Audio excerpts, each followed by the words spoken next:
just in front of my Jupiter nightlight Mom got me for Christmas. Are you kidding that I was super into space as a kid? Let me clarify. There is a fucking stranger in my room watching me sleep, and all I care about is the stupid nightlight. The girl didn't move toward me. She didn't move at all. The more I looked at her, the more I figured she'd see through. I thought, like a jellyfish. She was pale, and I don't mean she didn't get out much. It was like all the color had been drained from her, and not just her, but her clothes and everything. It's like her whole presence had been blanched. And I know this is the most cliche thing, but she kind of glowed.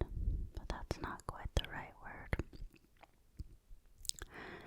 It was like she reflected light that wasn't there. I know. It all sounded crazy. And then 7-year-old me finally figured it out. That person was a ghost. Cool, I thought. So I decided I shouldn't be rude to the jellyfish ghost girl. After all, I was her host. Mom was big on being a good hostess, so I thought it was important to make her feel welcome. Hi, I said. She didn't say anything back. I tried waving, thinking she was too shy to talk. I knew kids like that, and sure enough, she raised a hand to me. Not a real wave, but it was a start. My name's George. It's short for Georgia. What's your name?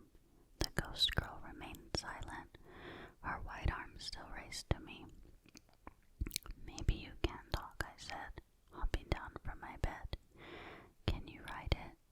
I got my crayons out, even though the girl hadn't said she could write. Here, I said casually. I arranged the paper and crayons in front of her.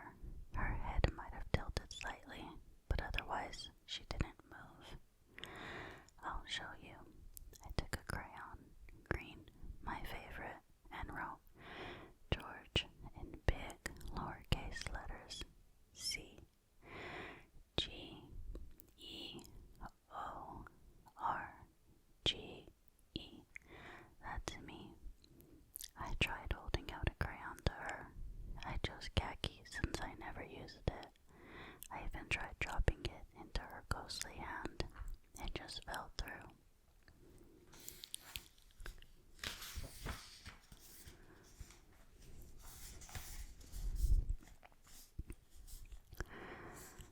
That finally freaked me out a little bit. Fine, I told her, and ran back to bed, pulling the covers over me and pretending the ghost wasn't there. It wasn't easy, but eventually I fell asleep, and when I woke up, she was gone. When I went to clean up my crayons, I saw a drawing next to my name. There was a picture of a house. It was like a dollhouse, with the front completely shaved away, so you could see inside. There was a little kitchen, a living room, and upstairs there was a tall figure and a little girl standing together. It was all in khaki. The ghost didn't come back the next night, or even the one after that, but I left my crayons out for her and lots of paper. In return, she left me drawings. They were all of the same house, with the front removed so you could see inside.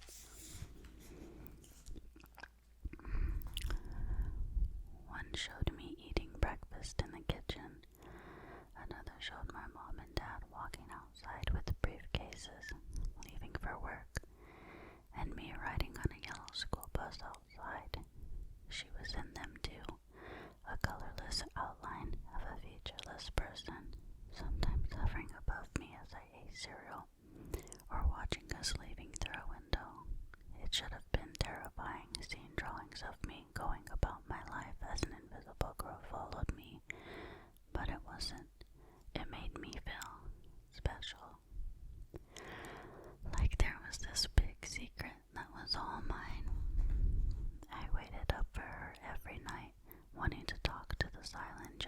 jellyfish ghost. I wanted to thank her for the pictures, and I wanted to ask her questions, like how she died and whether she had lived in this house or just died here, and if she had died a long time ago or recently. On the third night, my patience was rewarded. I'd fallen asleep during my vigil, but suddenly I was just awake, just like that first night. And when I sat up, the ghost girl stood in the exact same spot, completely still. "You're back," I pronounced, grinning. I jumped out of bed and sat in front of her like we were having a slumber party. "Thanks for the drawings. I really liked them. Why did it take you so long to come back?" That's when I noticed them. 2 pieces of paper on the floor. Crayons were everywhere. "New drawings. Let me see." I picked it up, still smiling, still not afraid. God, if only I'd been afraid. There was our house. My parents were asleep in their bedroom, and I was asleep in mine. But there was a new room just above mine, an attic, a crawl space. I wasn't sure. The ghost girl was there, but she wasn't alone. She'd drawn someone with her. They wore a long black shroud, or maybe it was hair. It completely obscured their face. Whoever it was enormous. Their body took up the whole space, curling around it, and the girl, trapped, I immediately thought, "Who's this?" The ghost girl said nothing, but her hand jerked. "Flip it over." I did. In big black letters, it read, "Morning Woman." At the time, I thought she just misspelled morning. I didn't know what morning was. I looked at the second page. There was a picture. It simply read, "Don't ever look at her." That's when I finally felt it. The thing I should have felt from the very first time I set eyes on the ghost in my room. Fear. Raw, unfiltered, and terrible. I looked up, but she was gone. I screamed. I screamed until my parents came running into the room in a flurry of cries. "What happened? What's wrong? Are you okay?" I buried myself in my mother's shoulder as they held me. I breathed them in, closed off the rest of the world the way scared children do, taking relief in my parents' presence. My dad saw the drawings. After that night, they took me to a child therapist because they were scared too. The therapist was a girl with coily gray hair who asked me about my imaginary friend, who she referred to as the girl. I went to see her for a couple of months. We played with toys, drew pictures, and talked about the girl. And after some time passed, I no longer thought about her. I believed that she was a game that I'd made up, an imaginary friend, a secret. And life moved on.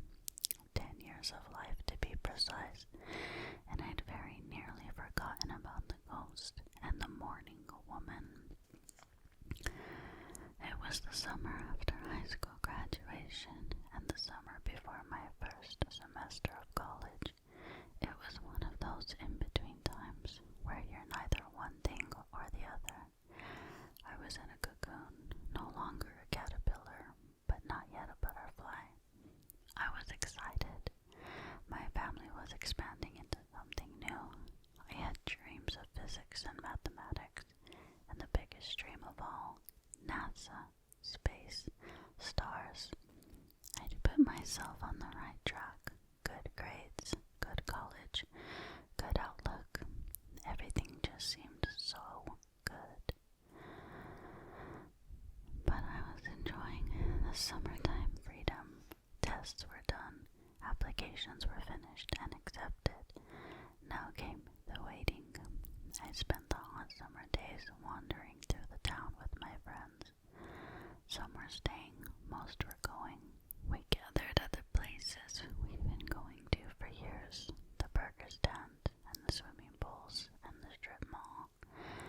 as if they would disappear when we did.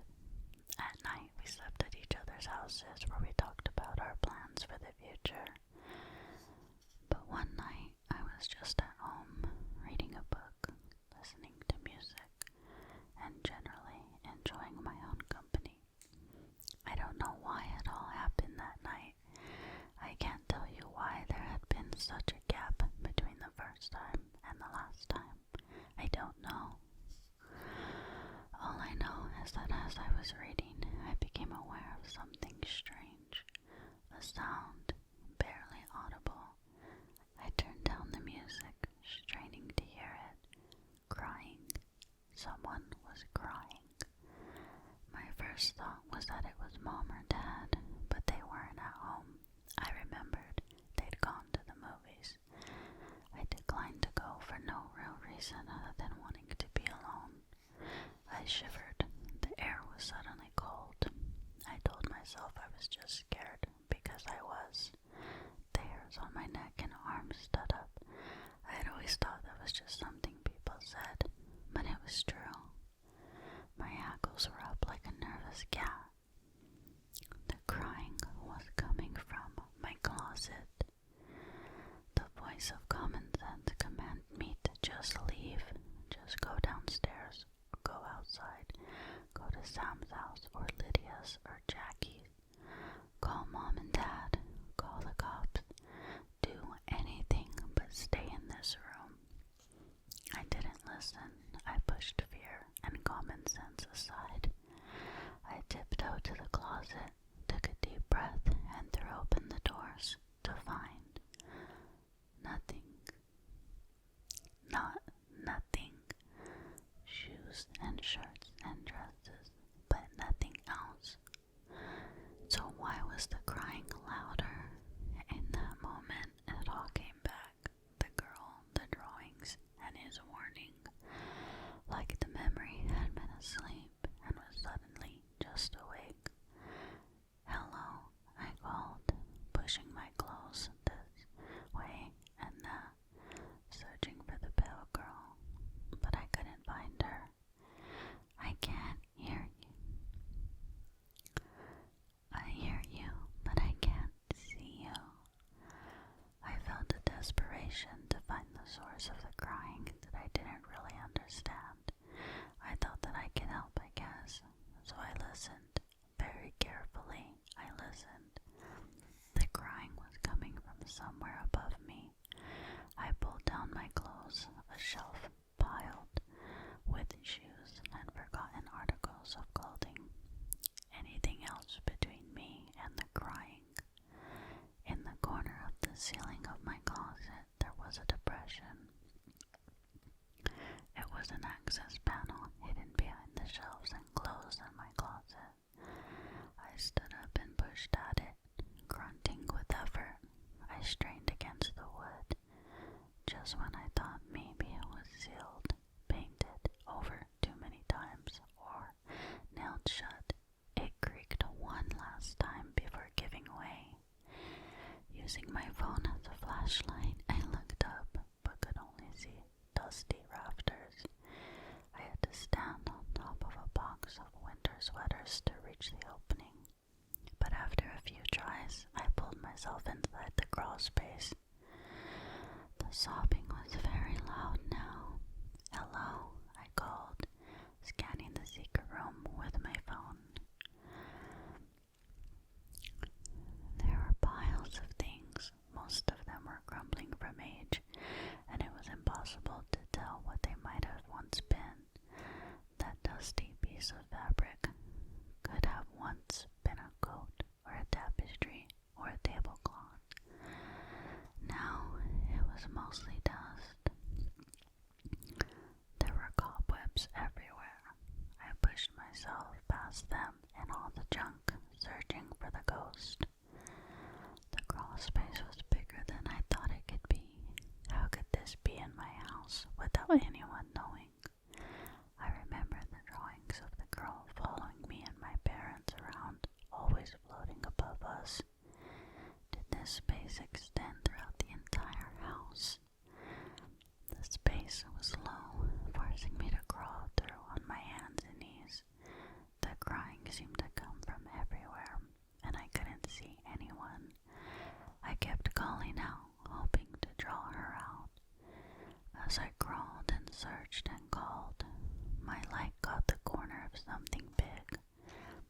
was an old trunk ahead of me. It was covered in dust and cobwebs, but seemed to have survived the years. With a slow, careful hand, I opened it. Inside, I found old clothes, more well-preserved than anything else up here. There were a woman's clothes, old velvet dresses, and tiny hats. Victorian. Rummaging, I found a bundle of letters. The owner had tied them together with a soft silk ribbon. I tried to read some of them, but they were too faded. There was a leather-bound book toward the bottom. It was a photo album. All the pictures were sepia-toned and faded, and there were those kinds of old photographs where no one smiled. There was a picture of a family at the very beginning. A man with a handlebar mustache, a woman with dark hair, and a baby. Most of the pictures were of the man and the woman, or of other random people. Only a few at the end showed the three of them. Then the album abruptly ended, only filling half of the pages. The last picture was of the man and woman, who I assumed were husband and wife, and their baby. But something wasn't right. The man and the woman were both wearing all black. The woman's face was hidden behind a lace veil, and the baby's eyes were glassy. Its expression was unnatural. It was dead, I realized. The baby was dead. And the crying, it was so loud now. When had it gotten so much louder? The woman in the veil, the woman in mourning. I dropped the album. I wanted to leave. I no longer cared about the crying ghost. I just didn't want to see her, remembering the warning of the mourning woman. I turned back the way I came, but stopped. And I don't just mean I physically stopped. Everything stopped. I didn't breathe, didn't move, didn't blink.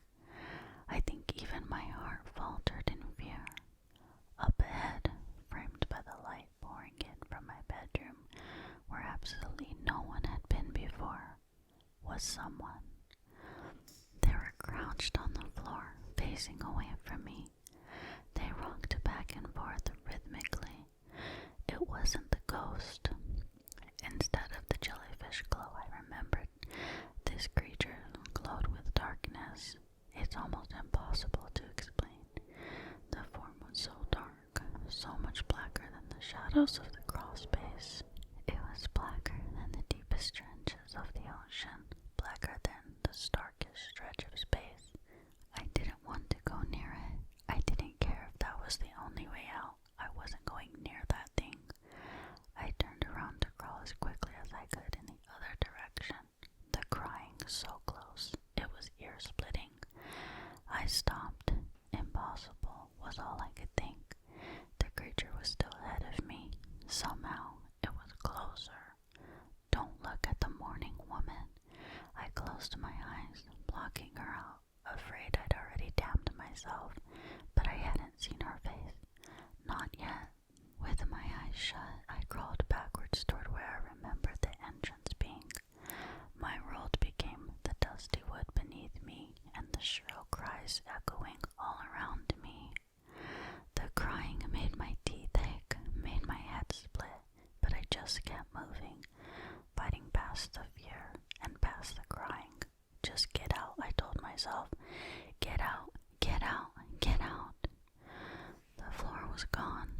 The entrance, I thought as my body fell forward.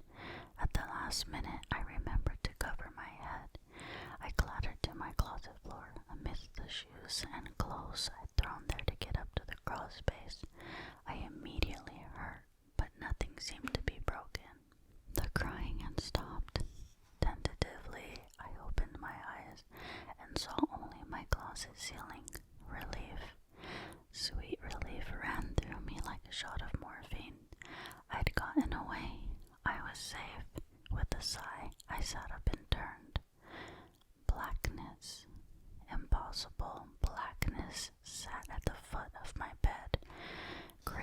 something in its arms, a bundle that I immediately knew swallowed whatever remained of that baby in the pictures.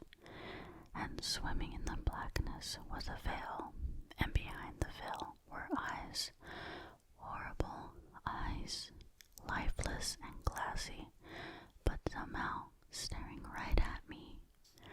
With a cry, the woman rushed to me, scooped me up, and carried me away.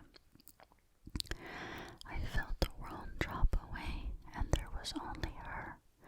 I struggled against her, feeling no body, or even clothes or bones. My hands fought against her formless, chilling darkness. I screamed, but she swallowed up the sounds, and I felt it. Her loneliness, her sadness. It washed over me like a wave and dragged me down like a riptide. I cried for her, for me. I cried for her to let me go, to think of my mother, but she only held me tighter. I heard my parents below us. I screamed, but the sound disappeared on my lips. I heard them calling for me, searching for me. George, George. My mother and father's voices echoed beneath me. I heard sirens and footsteps and tears that seemed to go on forever. I'm right here, but no one heard me. And soon, even their sounds were swallowed up by the blackness, and I was alone with the woman. I felt myself slipping away. My body seemed to melt in that endless cold. Had it been a day, a week, eternity? It was impossible to say. I shrank in her arms, forgetting myself and remembering only briefly that I hated her and was terrified of her. My body melted away and fell to a pile in the dust. I saw my rotting flesh, and later, my bones. What was left of me was small and scared and glowed with something I felt the woman desperately wanted. Something other than grief. She held me tightly, and time and the house below stopped existing in a way that made sense. Now there's only the woman and the parts of me she won't let go. Sometimes, the good times, I don't remember who I was, or that I had a life before this one. Those times, there's only the darkness, the cold, and her, and there was never anything else. Other times, I remember everything. Me, my mom, and dad, my friends, my dreams, my life. And I wish I could die all over again. She loosens her grip, now or then, a decade or a century ago, or right now. I float away, barely able to control myself. I see my